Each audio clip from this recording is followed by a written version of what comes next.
Henry Subiakto, Guru Besar FISIP Unair, siap jadi saksi ahli kasus Permadi. Sebenarnya status saya bukan hanya untuk Abu Janda, tapi untuk siapapun yang diancam ITE secara serampangan. Sudah puluhan kasus saya bantu, termasuk kasus Syaiful Mahdi, dosen PTN Aceh yang dipidanakan pimpinan kampusnya.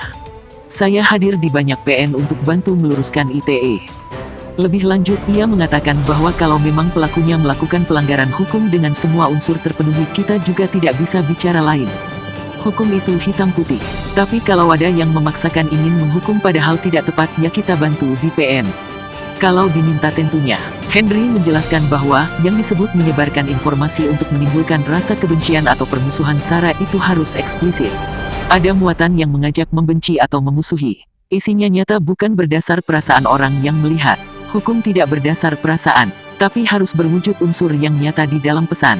Undang-undang ITE itu ukuran, dan unsur-unsurnya jelas, jangan dipaksakan untuk menghukum orang yang tidak sesuai unsur-unsur tersebut. Undang-undang jangan dipakai menekan kreativitas orang berpendapat. Tapi para pembuat konten juga harus lebih sopan dan hati-hati, karena banyak masyarakat itu sensitif, mudah ingin menghukum walau gak pas.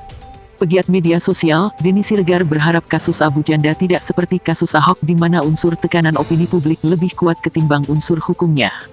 Pernyataan Denny merupakan retweets dari Henry Subiakto yang menyatakan siap menjadi saksi ahli dalam kasus-kasus dengan unsur dipaksakan karena tekanan publik. Henry Subiakto juga mengatakan bahwa sebagai Ketua Panja Revisi UU ITE dari pihak pemerintah 2016, saya siap beri keterangan ahli. Untuk kasus-kasus ITE yang tidak sesuai unsur tapi dipaksakan, karena ada tekanan opini atau keinginan mereka yang dikit-dikit melapor, mau menghukum orang lain yang beda. Ini untuk meluruskan pemahaman undang-undang secara benar. Seperti diketahui sebelumnya, persoalan ini berawal dari tweet war antara Tengku Zul dengan Abu Janda. Akun Twitter @UstadTengkuZul mulanya memposting unggahan soal kaum minoritas yang arogan terhadap kaum mayoritas di negara Afrika. Akun tersebut juga menyebut jika kini ulama dan Islam dihina di NKRI. Cuitan tersebut diunggah pada Minggu, 24 Januari lalu. Dulu minoritas arogan terhadap mayoritas di Afrika Selatan selama ratusan tahun apartheid. Akhirnya tumbang juga. Di mana-mana negara normal tidak boleh mayoritas arogan terhadap minoritas. Apalagi jika yang arogan minoritas. Ngeri melihat betapa kini ulama dan Islam dihina di NKRI. Cuit akun @UstadTengkuZul seperti dinukil Detikcom, Sabtu tanggal 30 Januari tahun 2021. Cuitan tersebut kemudian dibalas oleh Abu Janda. Dalam akun Twitternya @permadiaktivis1, Abu Janda menyebut Islam yang dibawa dari Arab sebagai agama arogan karena mengharamkan budaya asli dan kearifan lokal yang ada di Indonesia.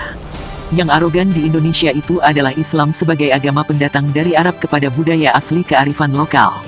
Haram-haramkan sedekah ritual lot sampai kebaya diharamkan dengan alasan aurat, kata Abu Janda membalas cuitan @UstadTengkuZul.